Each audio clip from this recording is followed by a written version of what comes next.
Filadélfia, todo mundo sabe que é uma igreja que se destacou dentre as cartas da Ásia como principal característica, porque é uma igreja que não recebeu palavra de repreensão.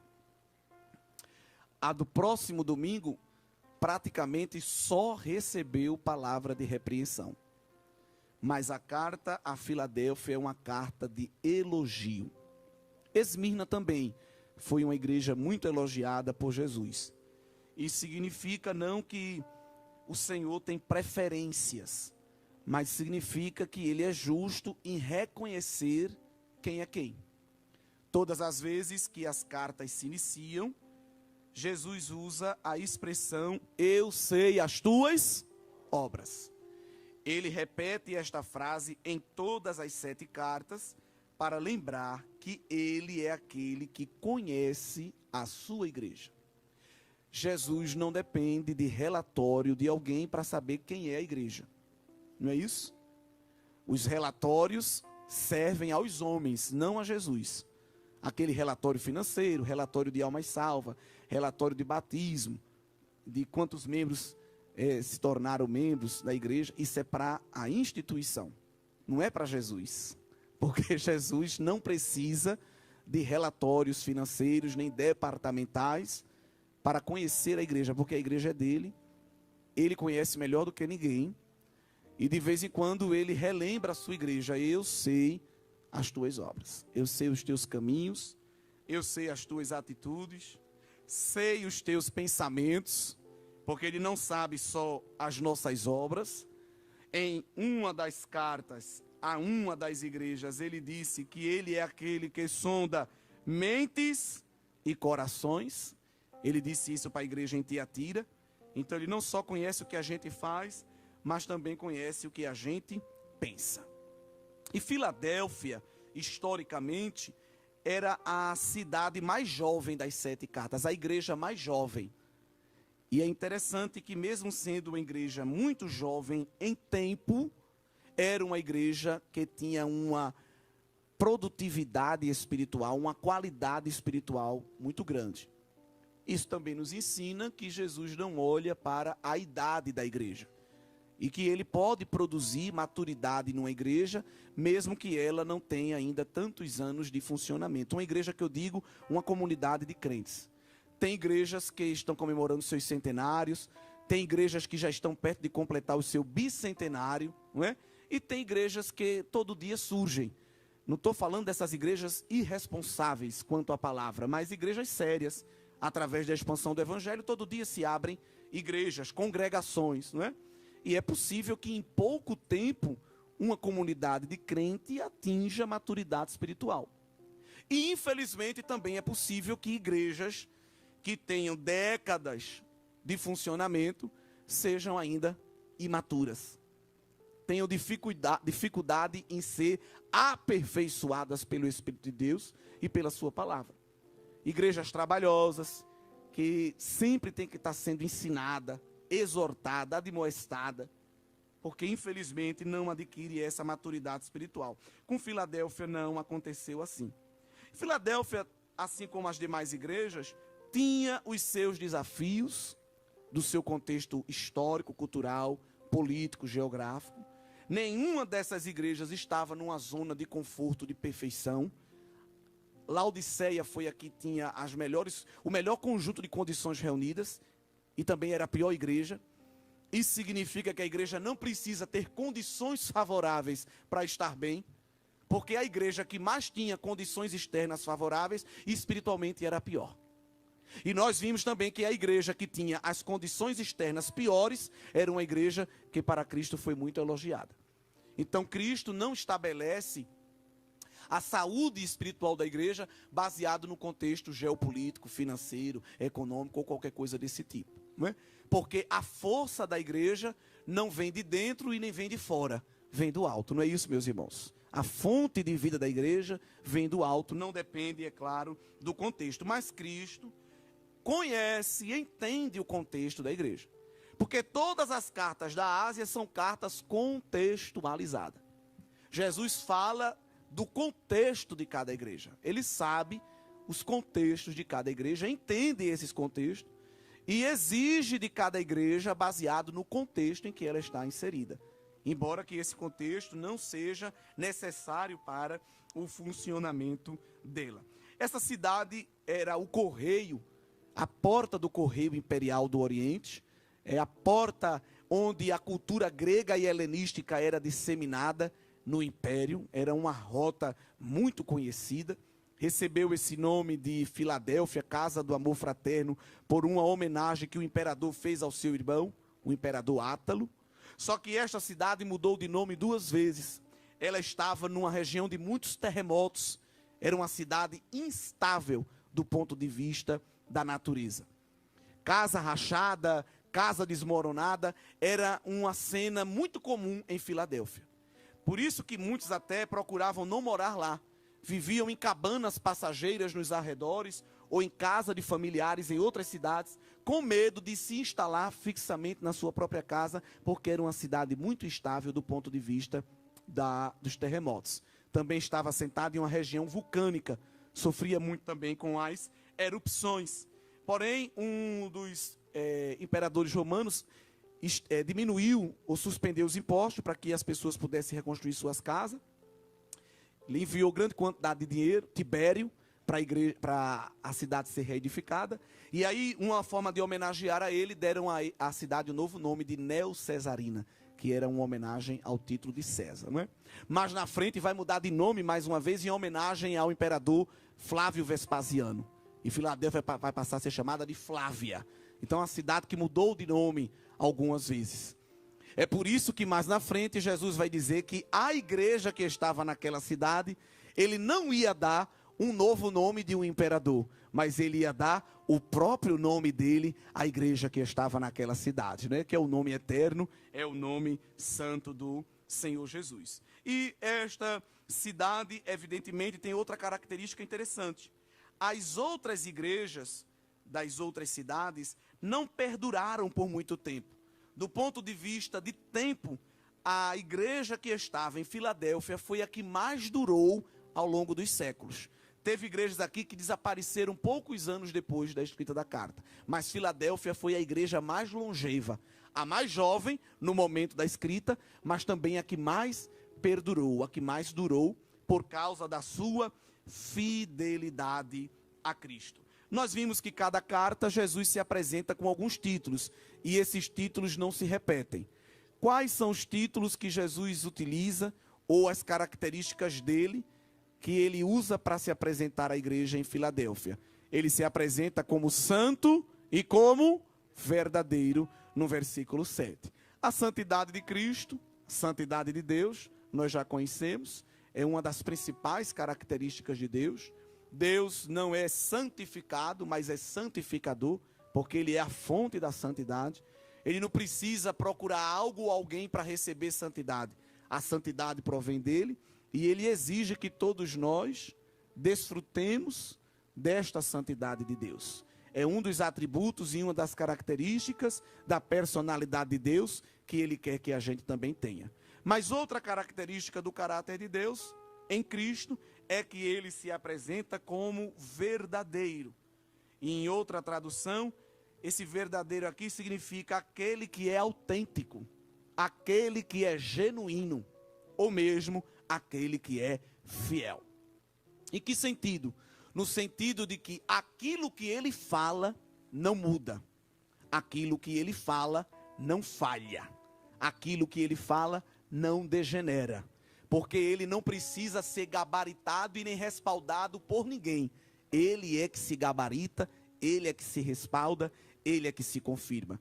Quando o homem vai fazer uma aliança, um juramento, tem que procurar alguém ou algo para reivindicar a certeza das suas palavras. Juro pela minha mãe morta. E tem pessoas que ficam com pena até da mãe. Diz, meu Deus do céu, esse homem não está dizendo isso. Juro pela felicidade dos meus filhos. Faça isso não, que seus filhos não merecem isso, não é? Mas Deus, procurando alguém para tomar como fiador do seu juramento e da sua palavra, não encontrou ninguém mais fiel do que ele. Se eu não preciso jurar por ninguém. Jurei por mim mesmo, glória a Deus. Falo, prometo por mim mesmo, glória ao nome do Senhor. Tem muitos aí que não podem usar o seu próprio nome como referência e como garantia. Mas o Pai usa porque Ele é fiel. Fiel a quê? A sua palavra. A gente costuma cantar que Deus é fiel a nós.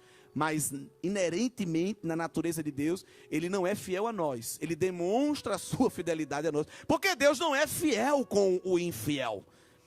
Com o infiel, Ele não se mostra fiel. E nós vivemos aí derrapando, escorregando, entristecendo Deus, mas Ele é fiel à sua palavra, não pode negar-se a si mesmo. E muitas vezes, quando quebramos alianças, muitas vezes quando falhamos com Deus, ainda assim a sua fidelidade, a sua misericórdia continua estendendo as mãos sobre nós e nos abençoando. Não porque nós merecemos, mas porque a sua palavra não pode ser negada. E uma vez que Ele disse que nos abençoaria, Ele não pode voltar atrás, não é, irmãos? Muitas alianças na Bíblia são alianças incondicionais. Deus sabe tanto que o homem quebra a aliança que Ele disse, eu vou fazer algumas independente do homem mesmo. Porque se eu for depender do homem para cumprir, não vou cumprir nada e esse povo não vai conhecer a minha misericórdia. Então tem aliança como que Deus fez com Davi, que disse, olha Davi, a tua casa vai sentar no trono. Ainda que os teus filhos se desviem, eu vou pegar eles, vou descer minha marreta mesmo, vou bater neles, vou castigar, vou repreender, vou consertar, trazer de volta e sentar na cadeira. Mas a tua casa não vai se apartar do trono, porque é uma aliança que eu estou fazendo contigo. Não é? Então, esse caráter de Deus em Cristo, de ser verdadeiro, de ser fiel, de ser genuíno, é no sentido, claro, de que aquilo que Ele fala não pode ser anulado. O Salmo 146, há muitos textos que representam esta fidelidade de Deus nos seus juramentos, nas suas promessas, mas o Salmo 146, verso de número 5, bem-aventurado aquele que tem o Deus de Jacó por seu auxílio e cuja esperança está posta onde? No Senhor seu Deus, que fez os céus e a terra, o mar e tudo quanto há neles, e que guarda a verdade para sempre. Então, quem crê neste Deus nunca será decepcionado nem confundido, porque a palavra dele não tem prazo de validade, nem tem data de expiração. Glória a Deus. Podemos abrir nossa boca como Jó e dizer, eu sei que o meu Redentor vive e que por fim se levantará sobre a terra, não é? Eu sei que nós vivemos um tempo de uma geração imediatista, uma geração urgente, que quer tudo aqui e agora, tem que ser do jeito que eu quero. Faça a Deus, olhe Deus, não, descanse. Creia, tenha a sua fé firmada em Deus, porque quem confia no Senhor não se abala, mas permanece para sempre. A imutabilidade de Deus, em alguma parcela, a gente também termina recebendo ela, porque não é só Deus que permanece, quem crê em Deus também permanece. Vê que coisa tremenda, não é? Diferente de pessoas que são voláteis, pessoas que têm uma fé que se evapora, mas que a nossa fé esteja firme naquele que é verdadeiro e naquele que é fiel. E ele disse isso para esta igreja que entendia o que era fidelidade. Uma igreja que não vacilava e nem oscilava na sua fé, como infelizmente nós temos visto em muitos lugares. Também Cristo vai se apresentar aí no verso 7 como aquele que tem a chave de Davi, que abre e ninguém fecha, e que fecha e ninguém abre. Essa chave fala de autoridade. Chave na Bíblia é autoridade. Cristo disse que Pedro tinha as chaves do reino dos céus, mas ele não estava entregando a autoridade a Pedro para decidir quem entra e quem sai no céu. Cristo concedeu a Pedro uma parcela de poder para que através da vida dele, grande quantidade de pessoas tivessem acesso ao céu. Não como esses vídeos que mostram Pedro na porta do céu, com um livro, abrindo para dizer quem vai entrar ou quem vai sair. Isso daí é fábula. Mas como é que a gente vê Pedro usando a chave que é de Davi, não é dele? mas Cristo concedeu a ele por um tempo. Quem foi que pregou primeiro, a primeira pregação da igreja, depois de Pentecoste, e ganhou quase 3.000 almas? Quem foi? Pedro. Quem foi que no culto de oração, na vigília do cenáculo, enquanto orava e esperava o derramamento do poder, se levantou e começou a pregar para os seus irmãos judeus? Quem foi? Pedro. Quem foi lá em Samaria visitar a congregação que estava crescendo aos cuidados de Filipe e orou com o apóstolo João para Deus derramar poder do céu e batizar a igreja com o Espírito Santo? Quem foi? Pedro. Quem foi na casa de Cornélio e nem queria ir, porque era judeu, mas Deus teve que mostrar a ele uma visão, uma revelação, chacoalhar ele, para ele ir lá na casa de Cornélio. E quando ele chegou lá, Cornélio disse: eu também tive visão, eu também me envolvi nos mistérios. Esses dias eu estava orando aqui, apareceu um anjo para mim, e Pedro, eu creio que ficou com o olho arregalado, disse: rapaz, o homem é mais crente do que eu. E disse: rapaz, já que tu é crente, então eu vou pregar. E quando começou a pregar, Atos 10, diz que a casa de Cornélio, ouvindo a palavra, recebeu o poder do Espírito Santo, começaram a falar em línguas, a louvar a Deus. E aí Pedro disse: rapaz, esse povo já fala em língua, por que eu não posso também batizar? Se já estão batizados em Espírito Santo, vão batizar na água. E deixou lá uma congregação fervorosa. Então, olha como Deus usou Pedro nos primeiros momentos da igreja para levar o evangelho aos judeus, aos samaritanos, aos gentios. Não é isso, meus irmãos? Mas quem é autor ou receptor da autoridade dessa chave é Jesus. Jesus é que tem o poder absoluto para o acesso, e escute, para a exclusão do reino dos céus. Porque essa ideologia pós-moderna mostra um Jesus bonzinho. Um rapaz disse para mim: você tem que aprender a estudar a Bíblia, porque Jesus não envergonha ninguém. Eu digo: quem te disse isso, menino? Quem é que vai chamar os infrutíferos de malditos? É o diabo? No dia do julgamento? Quem é que vai chamar aqueles que não cooperaram com a obra de Deus, não assistiram os desvalidos, não visitaram os enfermos? Quem é que vai chamar essas pessoas de maldito? É o diabo? Quem é que vai chamar? Jesus. Quem é que vai separar o grupo que causa espalhamento no meio da igreja? Quem é que vai jogar este grupo no lago do fogo e do enxofre, no inferno? Jesus. Quem é que vai separar os bodes das ovelhas? Quem é? É o diabo? É Jesus. Jesus também promove juízo. Preste atenção. Jesus não somente dá acesso, porque o céu não é uma democracia. Hein? O céu não. Os governos humanos não são democráticos, né? Aqui todos entram, liberdade, igualdade, fraternidade. O céu não é uma democracia. O céu é uma monarquia absoluta, de um rei soberano. E para entrar lá tem que se curvar. Para entrar lá tem que se humilhar. Para entrar lá tem que se render. Aqui na igreja qualquer um pode entrar e será bem-vindo. Desde que não atrapalhe o culto, mas pode entrar. Pode assistir o culto, pode ouvir a palavra. Às vezes atrapalha o culto, dá aperreio a gente. Ninguém pode fazer nada. Que é isso? Jesus é amor. Mas se esquecem que ele tem a chave que abre e ninguém fecha. Mas também quando ele fecha, ninguém abre. E no céu não vai ter propina, nem vai ter gorjeta. No céu não vai ter bilhete para anjo dizendo: chama ele porque eu quero falar com ele, que eu sou filho do vizinho, do amigo do pastor. Ele vai se lembrar de mim. Não. Bem-aventurado aquele que tem as vestes lavadas no sangue do Cordeiro, porque esse entrará no céu pela porta. Lá só entra pela porta. E quem tem a chave para abrir essa porta é ele, irmãos. Ele tem a chave de acesso e a chave de exclusão. É por isso que Jesus vai dizer para esta igreja no verso 9, que colocou, no verso 8, melhor dizendo, que colocou diante dela uma porta o quê? Aberta. E ninguém pode fechar. Às vezes a gente pega esse versículo e dá de meditação no aniversário de alguém, ou alguém que está desempregado. Leia aí, Apocalipse 3:8, eu botei uma porta aberta, mas não é porta de emprego. Não é. E não quero aqui acabar com a fé de ninguém, mas não é porta de emprego. Não é porta da faculdade, não é essa porta. Que porta é essa que Jesus abre e ninguém pode fechar? Duas portas. A porta da salvação e a porta da evangelização. A primeira porta que Jesus abre, vamos lá para Mateus 7. Essa porta aqui muita gente não quer não, viu, irmão? Mateus 7, verso 13. Vamos ler de maneira uníssona, com a voz da igreja.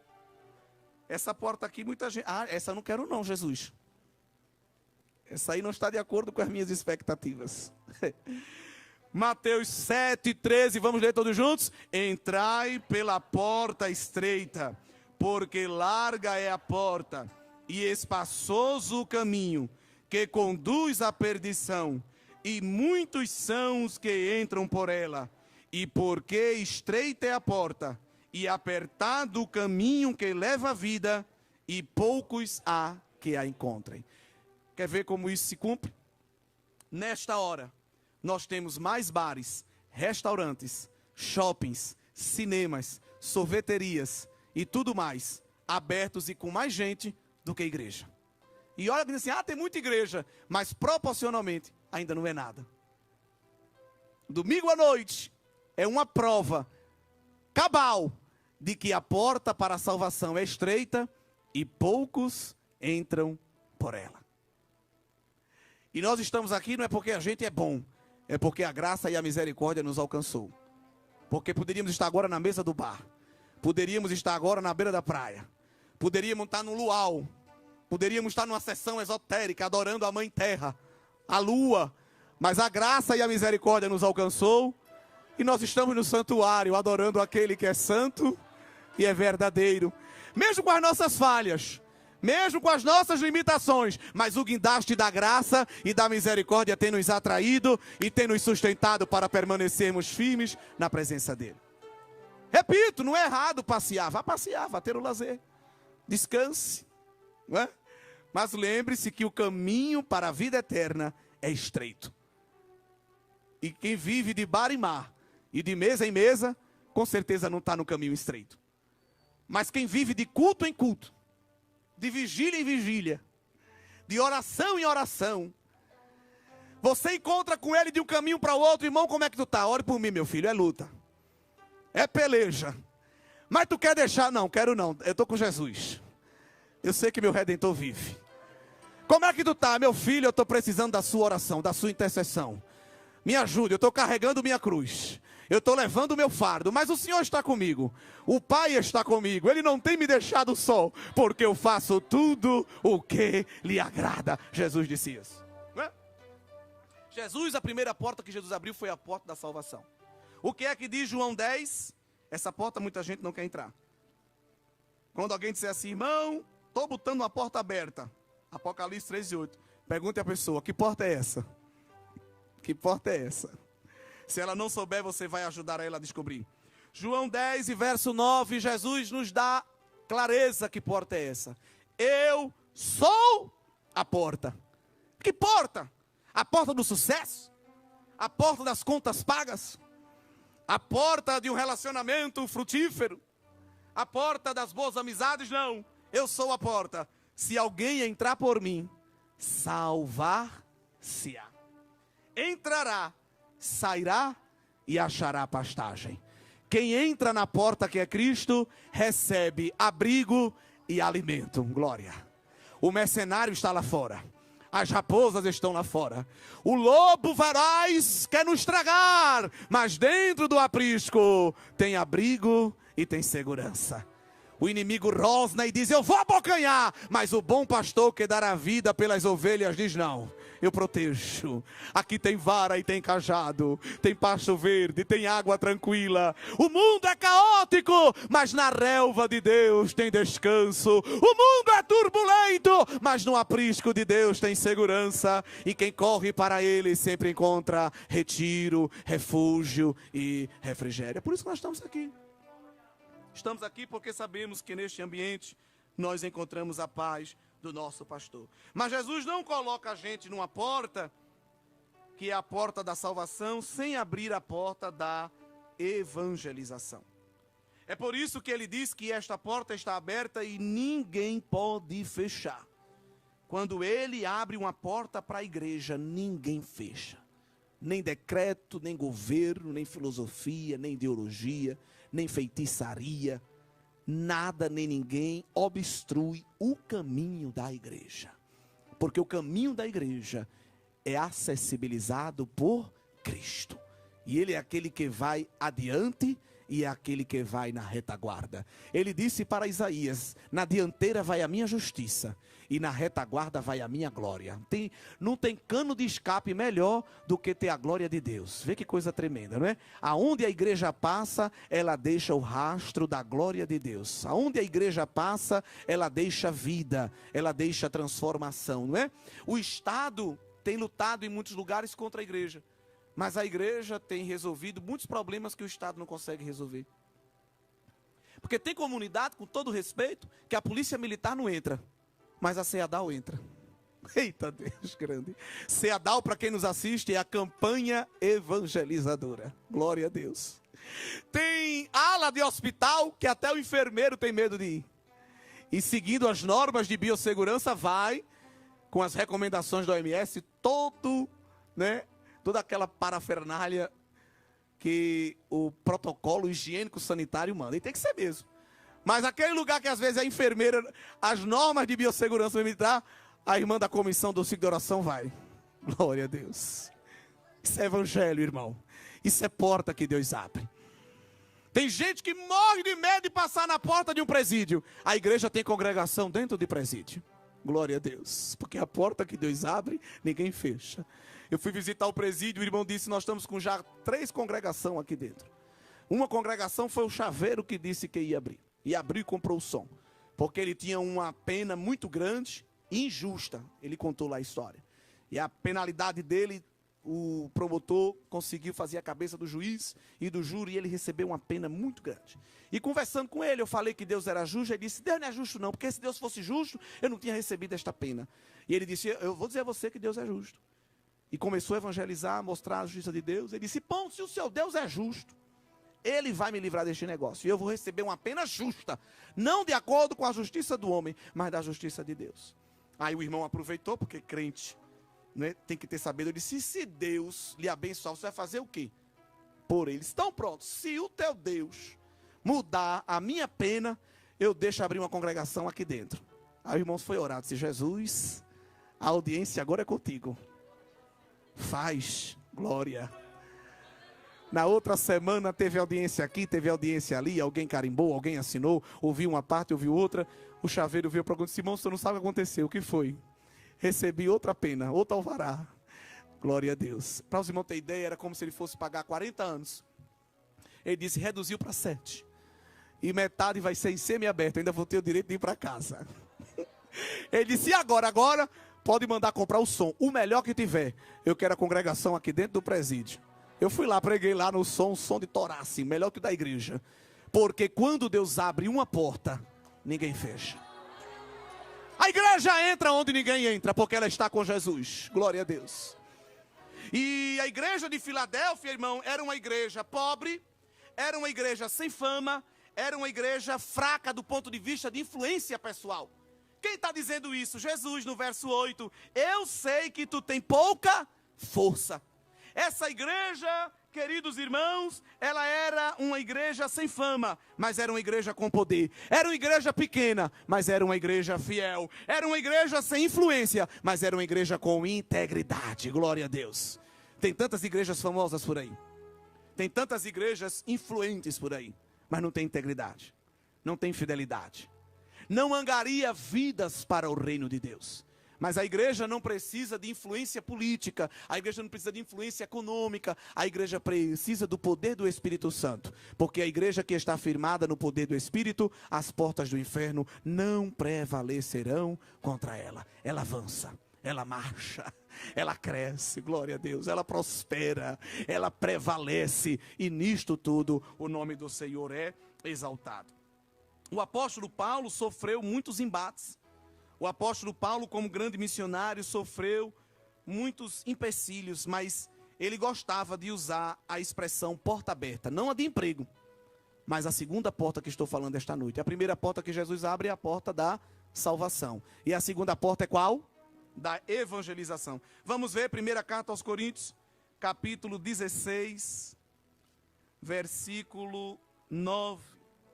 Paulo, irmão, sofrendo muitas perseguições, ele nos diz: porque uma porta grande e eficaz se me abriu, e há muitos adversários. Tinha adversário, mas a porta estava aberta.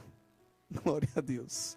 Não só foi aqui que ele disse isso. Lá em Colossenses capítulo 4, ele pede para a igreja orar, no verso 3.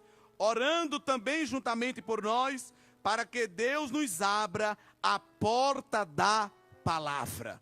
A porta da palavra aqui é a porta da evangelização. Para quê? A fim de falarmos do mistério de Cristo, pelo qual eu estou também preso.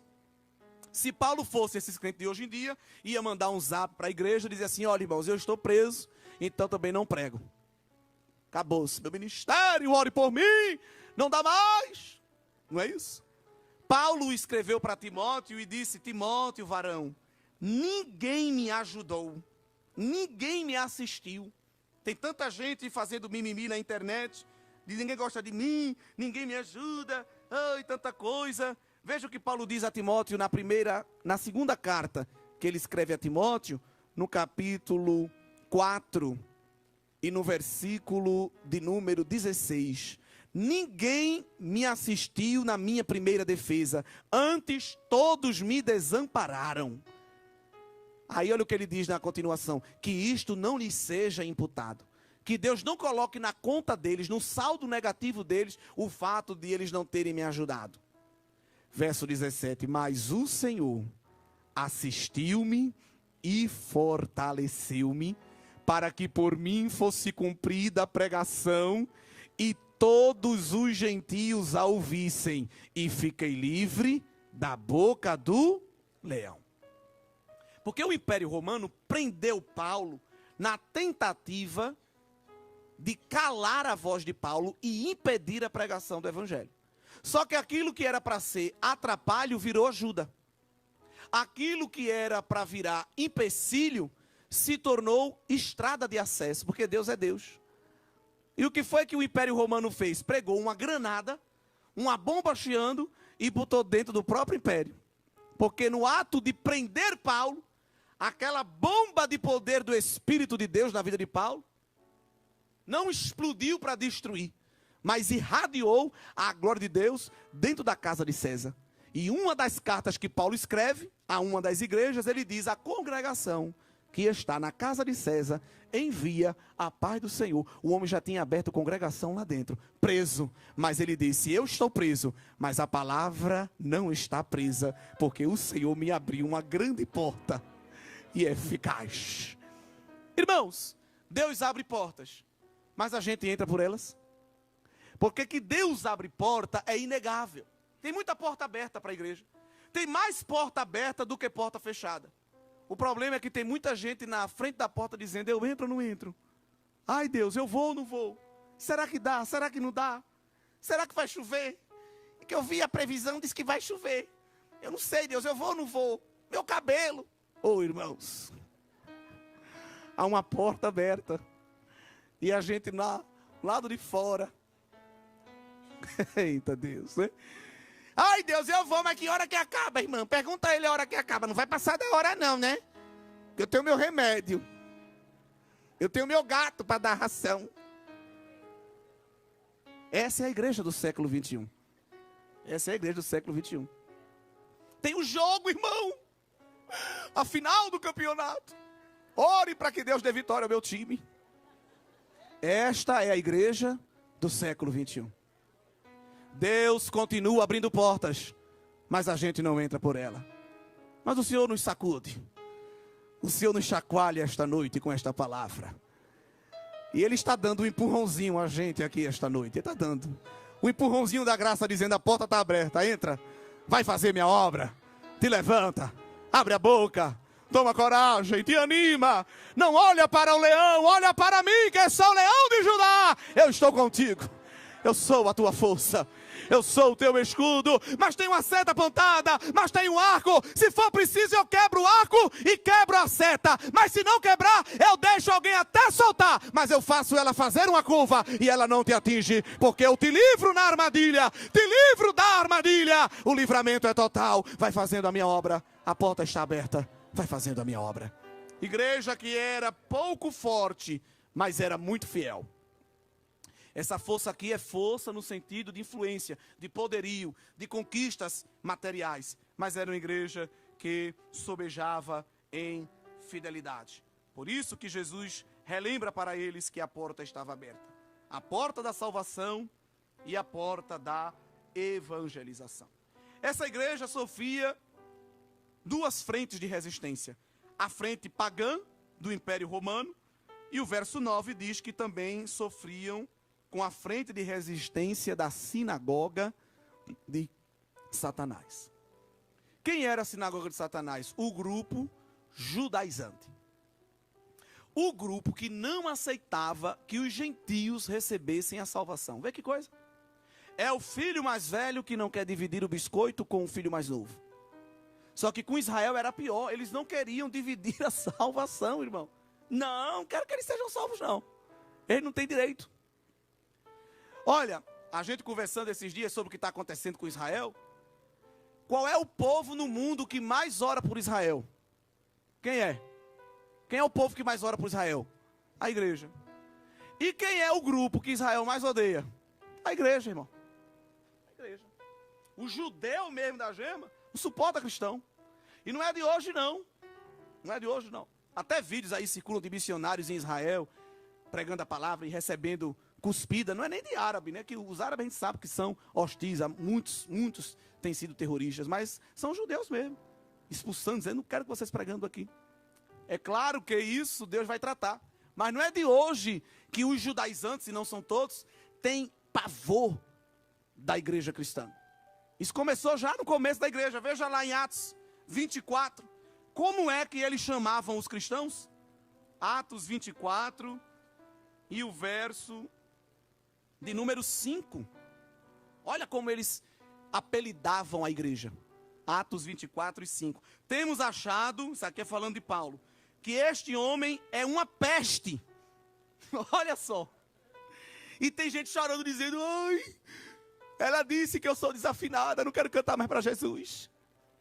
Ele disse que eu não sei pregar, não quero mais pregar. Ô irmão, vai ser crente, irmão. Vai ser crente. Paulo, missionário, pregador, ganhador de alma, transformador de vida, ele disse, isso é uma peste. E Paulo lá, tranquilo. Isso é um promotor de sedições entre todos os judeus, por todo mundo. Esse homem é causador de bagunça. Isso aí é um causador de problema. Isso aí é motivo de briga. E principal, aí ele não só falaram de Paulo. E o principal defensor de que igreja? Da seita dos nazarenos. Os cristãos eram considerados seita. E não só seita, mas a seita dos nazarenos. E os irmãos sabem que no Novo Testamento, o adjetivo nazareno era uma palavra pejorativa. É a seita dos favelados. A seita dos sujos imundos. Dos pobretão. Esse povo ralé. Isso é um povo ralé. Mas era o povo que recebeu a herança de ser chamado filho de Deus. Aleluia. É algo muito forte, porque nós estamos vendo esse tempo em que Deus está tratando com Israel, através de guerras, e nós temos que orar, porque prosperarão aqueles que amam Israel. Mas no Antigo Testamento, na Antiga Aliança, Deus fez promessas a Israel. Promessas lindas e tremendas. Vamos lá para Isaías capítulo 49 e versículo 23. Veja o que Deus fala de maneira profética para Israel. 49 e 23. E os reis serão os teus aios, e as suas princesas as tuas amas. Diante de ti, esse ti aqui é Israel, se inclinarão com o rosto em terra, lamberão o pó dos teus pés, e saberás que eu sou o Senhor, e os que os confiam em mim não serão confundidos. Deus disse que os chefes de governo de outras nações lamberiam o pó dos pés de Israel. Vá ao capítulo 60, Versículo 14. Também virão a ti, inclinando-se, os filhos dos que te oprimiram, e prostrar-se-ão à planta dos teus pés, todos os que te desprezaram, e chamar-te-ão a cidade do Senhor, a Sião do Santo de Israel. Deus prometeu que as nações se inclinariam diante de Israel, reconhecendo que Deus era Deus. Só que Israel falhou na fidelidade, falhou em reconhecer Cristo como Messias, falhou em reconhecer Cristo como Senhor. Aí Deus confia agora essa promessa a quem? A igreja. Enquanto na antiga aliança, veja que coisa forte Jesus diz para a igreja em Filadélfia. Enquanto na antiga aliança a promessa é que as nações iriam se inclinar diante de Israel, no versículo 9, Jesus diz da carta a Filadélfia que ele fará com que os judeus venham e adorem prostrados a teus pés e saibam que eu te amo. Na antiga aliança, as nações iriam se inclinar diante de Israel. Na nova aliança, Israel vai se inclinar diante da igreja e vai dizer assim: eu reconheço que o Pai te ama. Eu reconheço que vocês são um povo do Senhor. Isso vai acontecer. Muito forte essa profecia, muito séria. Não é, irmãos? Não que vão nos adorar, mas vão reconhecer o amor e essa singularidade de Deus para com a igreja. Um povo que era insignificante. Os gentios, nós, não é? Mas olha o que Jesus prometeu para nós. Lucas 12 e o verso 32. Promessa linda. Não temas, ó pequeno rebanho. Ó irmão, Jesus, ele não infla o ego de ninguém. Ele não enche a bola de ninguém. Jesus, de vez em quando, dá uma batida assim para a gente ver que a gente não é nada. Ele não precisou que ninguém dissesse não. Ele mesmo disse: não temas, pequeno rebanho. Ai, Jesus, que é isso? Tá me inferiorizando, dizendo que eu sou pequeno? Porque a vosso Pai agradou dar-vos o reino. Glória a Deus. Vocês estão preocupados com o pão, com a água, com a chapinha do cabelo, com o esmalte da unha, com a peça do carro, com a gravata para combinar com o cinto. Vocês estão preocupados com a ração do gato. O Pai achou por bem vos dar o reino. Glória a Deus.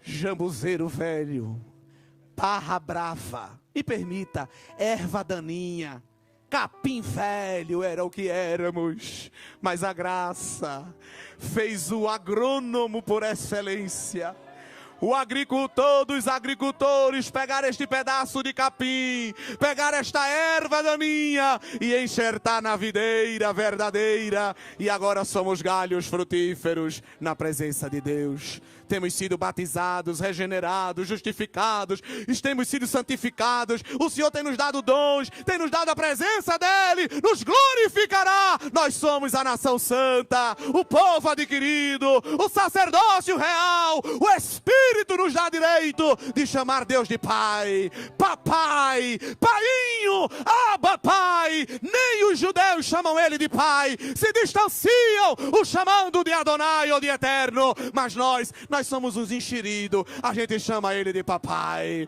porque Cristo nos deu esta filiação. Aleluia. Jesus olhou para a igreja mais insignificante e disse: os judeus pensam que são alguma coisa, mas eles vão se prostrar e reconhecer que eu vos amo. Ah, mas minha vizinha não me ama, meu patrão não me ama, meus seguidores não me amam. O Pai te ama. Glória a Deus. O amor de Deus está derramado.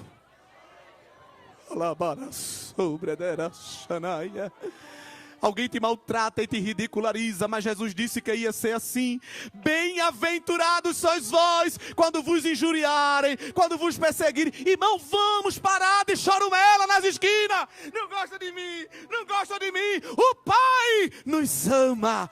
O Pai nos ama. O amor do Pai está derramado em nossos corações. Aleluia. E o Pai não nos chamou para ser amados, o Pai nos chamou para amar. O amor que Ele nos amou, Ele nos chamou para amar com este amor. Não é? Nós gostamos de perguntar, você me ama? Tu me ama? Não vamos perguntar às pessoas, você tem sentido o meu amor na sua vida? Me ajude a melhorar, Senhor. Porque o teu amor foi derramado para que eu transmita. E todos saberão que eu vos amo. Foi o que Deus falou para a igreja em Filadélfia. Vamos seguindo aí, ainda temos algum tempo. No versículo de número 10, Jesus faz uma promessa. Esse versículo 10 divide a fé dos cristãos em dois grupos. Os grupos que acreditam que Jesus não vai permitir a igreja sofrer a grande tribulação, porque a tribulação ela já sofre todo dia. E o grupo que acredita que Deus vai permitir a igreja passar pelo período da grande tribulação, mas naquele período vai proteger ela. Como credo confessional, cremos que não vamos passar pelo período da grande tribulação. E um dos versículos chaves está aqui no verso 10. Como guardaste a palavra da minha paciência, também eu te guardarei. De que, igreja? Da hora. A tradução aqui é boa. Da hora. Jesus não vai guardar na hora da tentação. Ele vai guardar da hora. Ele não vai guardar a gente no evento. Ele vai nos guardar do evento. Isso é tremendo. Eu sei que tem pessoas que não gostam. Eu recebo tanto xingamento, irmão, porque eu creio na pré-tribulação. Eu sou pré-tribulacionista, nós somos, né? Eu recebo tanto xingamento, irmão. Por causa disso, eu digo, irmão, olha, fica certo de uma coisa. Se ele vai vir antes ou depois, a gente tem que se preparar. Agora, eu creio piamente que ele não vai permitir a igreja passar a grande tribulação. E quem crê, fica aí, depois conta como foi. Mas eu não creio, eu não posso crer nisso. É uma questão de fé, irmão. E se tem alguém aqui que crê, que vai passar, Deus abençoe. É claro que se a gente tiver que passar, a gente vai descobrir na hora. E Deus vai dar graça a gente. Mas veja que coisa tremenda. Ainda que estejamos errados na nossa interpretação e tenhamos que passar, mas a promessa diz que de um jeito ou de outro vai ter livramento, irmão. Jesus é tão bom que diz, eu vos livrarei da hora da tentação que há de vir sobre os que habitam a terra. A expressão, os que habitam na terra, é uma expressão recorrente em Apocalipse para se referir a quem? Aos ímpios. Os que habitam na terra é uma referência para os ímpios. Outra evidência que nos faz crer que a igreja não vai passar a grande tribulação é que a igreja só está presente em Apocalipse até o capítulo 3. E depois só volta a aparecer em Apocalipse no capítulo 19. Entre o capítulo 4 e 18, o que é que está acontecendo? Guerra, luta, 7 selos, 7 trombetas, 7 taças. Até está em caos. A gente não vê a igreja. A igreja só reaparece em 19 de Apocalipse. Já participando de quê? De que evento? Das bodas do Cordeiro. E as bodas do Cordeiro é depois de quê? Do arrebatamento. Então, entre o capítulo 4 e o capítulo 18, o que é que aconteceu para a igreja não aparecer ali? O arrebatamento. O sequestro de Jeová, glória, eita Deus. Seremos raptados. E como num abrir e fechar de olhos, no toque da última trombeta, na voz de alarido, na voz de arcanjo, o céu se abrirá para a igreja subir gloriosa, para participar das festas celestiais. Glória a Deus. Como guardaste a minha palavra, também te guardarei da hora da tentação que há de vir sobre o mundo. Guardar aqui não é esconder. Guardar aqui não é deixar protegido e depois não sabe nem onde está. Guardar aqui tem dois significados. Livrar da subversão, da corrupção, não desfazer a integridade da palavra, não mudar o evangelho. Não tornar o evangelho mais palatável à sociedade babilônica do século 21. Não, o evangelho é esse, é imutável. A palavra é essa, não tem o que mudar, é isso. É porta larga, porta estreita, 2 caminhos. Não tem meio termo, não tem purgatório, irmão. Não adianta, não tem. Não tem uma chaleira com 50 graus para depurar os pecados, não. É céu ou inferno. Ímpio vai para o inferno, justo vai para o céu. Não me julgue, eu não estou julgando você. Agora, se você está se doendo, já está dizendo. Hein? Tem gente que diz que não crê em Deus, nem crê em inferno. Mas você fala assim, vai para o inferno. Não diga isso. Lá no fundo diz que crê. Quer fazer um teste se alguém crê mesmo ou não? Fala do inferno. Inclusive eu quero dizer aos irmãos, estatisticamente, a pessoa que mais falou de inferno na Bíblia, sabe quem foi? Jesus. Nos evangelhos, Jesus, estatisticamente, número de ocorrência ele fala mais do inferno do que do céu. Mas por que Jesus fala tanto do inferno? Meu Deus, não fala do inferno não vou para lá. É porque é mais fácil ir para o inferno ou para o céu? Para o inferno. O que é que eu preciso fazer para ir para o inferno? Nada, meu filho, só pecar. Só continuar a fazer o que você está fazendo. Já vai para lá, direitinho. Como Jesus é Pai, é Deus, é Senhor, Ele não quer perder ninguém e fica dizendo, olha o inferno, cuidado com o inferno, vai para lá não. E o inferno não é só para terroristas do Hamas. Jesus disse que vai para o inferno quem não produz bons frutos. A gente esquece isso. Não me julgue, Jesus não envergonha ninguém, nem manda ninguém para o inferno. Jesus várias vezes disse que vai mandar certos grupos para o inferno. O grupo do joio, quem vai mandar para o fogo, que não se apaga, não é o diabo, é Jesus. Jesus falou muito no inferno porque ele sabe que é um lugar fácil de ir. Mas o reino do céu é tomado à força. Exige violência. Mas que violência é essa? Uma luta contra mim mesmo. Porque nós somos o nosso pior inimigo. Nós somos o nosso maior obstáculo para chegar na eternidade. Mas o Senhor Jesus orienta que a igreja fique firme para não sofrer este destino final. E evidentemente possa chegar na presença dele. Por isso que no verso 11, ele fala que, diz um certo comentarista, na forma de um telegrama. Poucas palavras. Ele manda um telegrama para a igreja em Filadélfia. Eis que venho sem demora.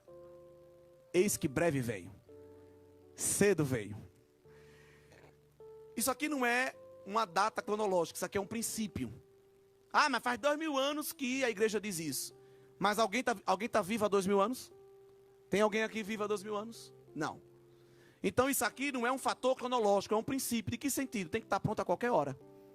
Porque como eu não posso talvez ficar vivo até o arrebatamento, a posição em que eu morri, em que fui chamado, vai determinar o meu destino. Se eu morri sem salvação, naquele momento ali, evidentemente, não vou desfrutar da vida eterna. Por isso que no verso 11, Jesus manda a gente guardar o que tem, para que ninguém roube a coroa. Esse guardar aqui que eu disse, tem dois significados. Não é o significado de esconder, é o significado de livrar da corrupção, livrar da subversão. E guardar também significa pôr em prática a palavra. Não é ser um espião secreto de Deus, mas um embaixador de Cristo. Para uma igreja que vivia numa cidade instável, cheia de terremoto, e que muitas pessoas não queriam morar lá, no verso 12, Jesus diz, a quem vencer, farei coluna. Coluna fala de lugar fixo, glória. Uma cidade onde as pessoas viviam se mudando a todo instante, Jesus diz, eu vou levar vocês para um lugar de estabilidade. O céu, a minha presença. É claro que nos templos pagãos haviam aquelas colunas que sustentavam os templos. Mas o templo de Deus, em Apocalipse 22, não é uma igreja de alvenaria. O templo é o próprio Deus. Então, quando Jesus diz que quem vencer vai ser coluna no templo de Deus, um templo que é o próprio Deus, ele está dizendo, ninguém mais, se vencer, nunca mais será retirado da minha presença. O nosso irmão orou aqui que muitas lutas e muitos problemas têm impedido pessoas de vir à presença de Deus na congregação. Mas chegará um tempo que isso vai passar. Ninguém vai mandar um zap dizendo, hoje eu não posso, eu estou mal, eu estou assim, ore por mim. Vai passar, irmão, esse dia. E nós estaremos fixos, dia e noite.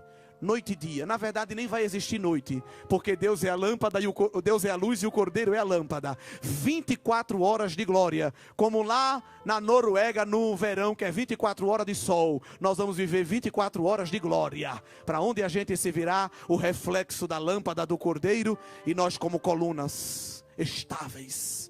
Receba a estabilidade de Deus. Não seja um crente instável, mas um crente estável, como coluna. O apóstolo disse que Pedro, Tiago, João eram colunas da igreja, estáveis, fixos no seu testemunho.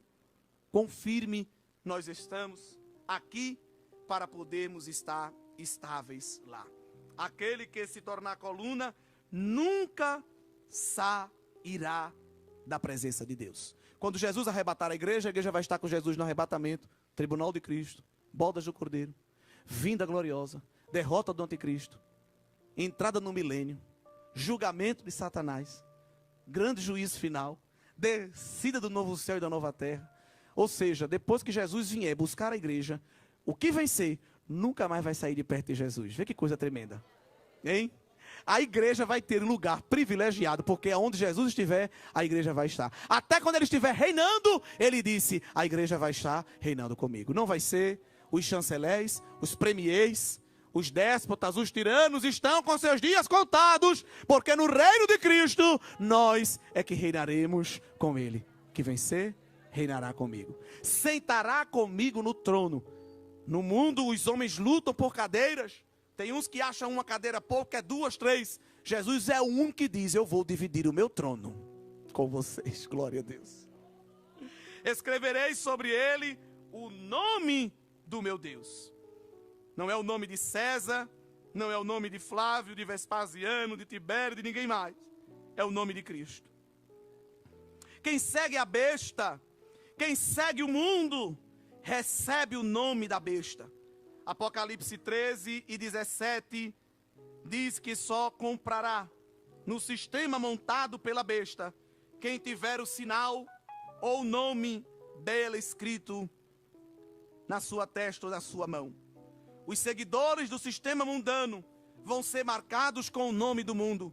Mas Apocalipse 22 e versículo 4 nos diz que verão o seu rosto e na sua testa estará escrito o seu nome. O nome de Cristo, o caráter de Cristo vai estar impresso na minha e na tua face. Alguém até perguntou, vai ser uma tatuagem? Claro que não, irmão. Vai ser uma plaquinha? Claro que não. É o caráter de Cristo, a presença de Cristo, a integridade de Cristo. Quando alguém olhar, vai dizer, rapaz, você parece com Jesus. Eu vejo Deus na sua vida. E Deus já faz a gente desfrutar uma parcela disso. Sim ou não? Lá no trabalho, na parentela, na rua. A irmã é crente, né? Como é que você sabe? Eu vejo algo diferente em você. Ele já está fazendo o mundo ver o nome dele escrito em nós. Mas chegará o tempo em que terão que ver isso completamente. Que o Senhor nos ajude e que nos guarde para vivermos o cumprimento desta promessa.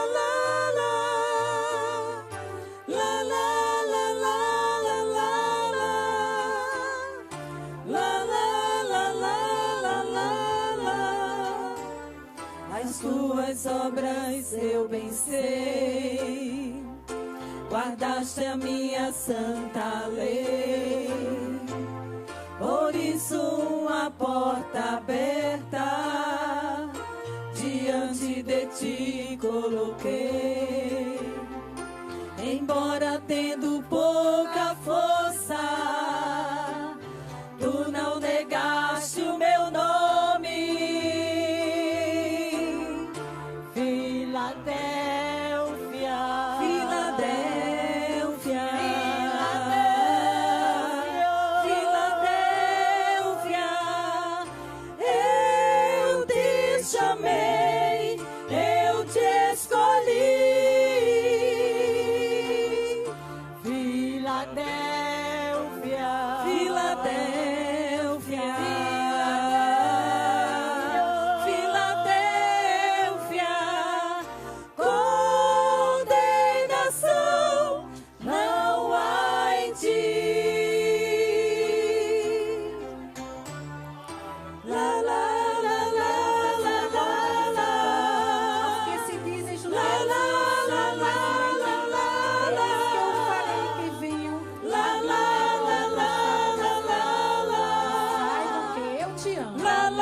guardar La, la, la, la, la, la, la.